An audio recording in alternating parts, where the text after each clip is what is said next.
আজকের এই ভিডিওতে আপনাদের সবাইকে স্বাগত। এই ভিডিওতে আমি আমার পক্ষ থেকে একটি গুরুত্বপূর্ণ পরামর্শ দিতে চাই। তাই অনুরোধ করছি, ভিডিওটি স্কিপ না করে শুরু থেকে শেষ পর্যন্ত দেখবেন, যাতে বিষয়টি ভালোভাবে বুঝতে পারেন। যেমন আপনারা সবাই জানেন, আমরা সবাই প্রায়োরিটি প্লেসমেন্টের জন্য আবেদন ফর্ম জমা দিয়েছি। আমাদের টিম এখন সেই সমস্ত আবেদনগুলোকে যথাযথ সম্মানের সঙ্গে যাচাই করছে, রিভিউ করছে এবং একটি রিপোর্ট প্রস্তুত করছে।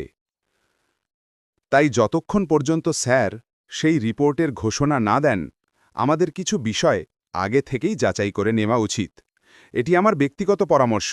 ভিডিওটি দেখার পর আপনি নিজেই সিদ্ধান্ত নিতে পারবেন এটি আপনার করা উচিত কিনা। চলুন বিষয়টি পরিষ্কারভাবে বুঝে নিই।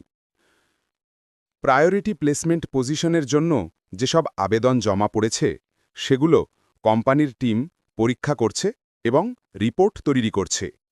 এই পজিশন সেই ব্যক্তিরাই পাবেন যারা কোম্পানির নির্ধারিত ক্রাইটেরিয়ার মধ্যে পড়বেন। এমন পরিস্থিতিতে আমাদের কি করা উচিত? আমাদের যে ইমেল আইডি দিয়ে আবেদন করেছি সেটি পরিষ্কার করে নিতে হবে। অর্থাৎ ইনবক্সে যদি অনেক পুরনো ইমেল বা মেসেজ থাকে, তাহলে সেগুলো ডিলিট করে দিন। যদি কিছু মেসেজ থাকে সমস্যা নেই, কিন্তু যদি ইনবক্স পুরোপুরি ভর্তি থাকে, তাহলে সেটি একটু ক্লিন করে নিন। এটা করার কারণ হল, কোম্পানির পক্ষ থেকে যে অফিসিয়াল ইমেল নোটিফিকেশন আসবে, সেটি যেন সহজেই আপনার ইনবক্সে পৌঁছাতে পারে, তাহলে কোনো ইমেল মিস হবে না। তাই আমি ব্যক্তিগতভাবে সাজেস্ট করব, আপনি যে ইমেল আইডি দিয়ে আবেদন ফর্ম সাবমিট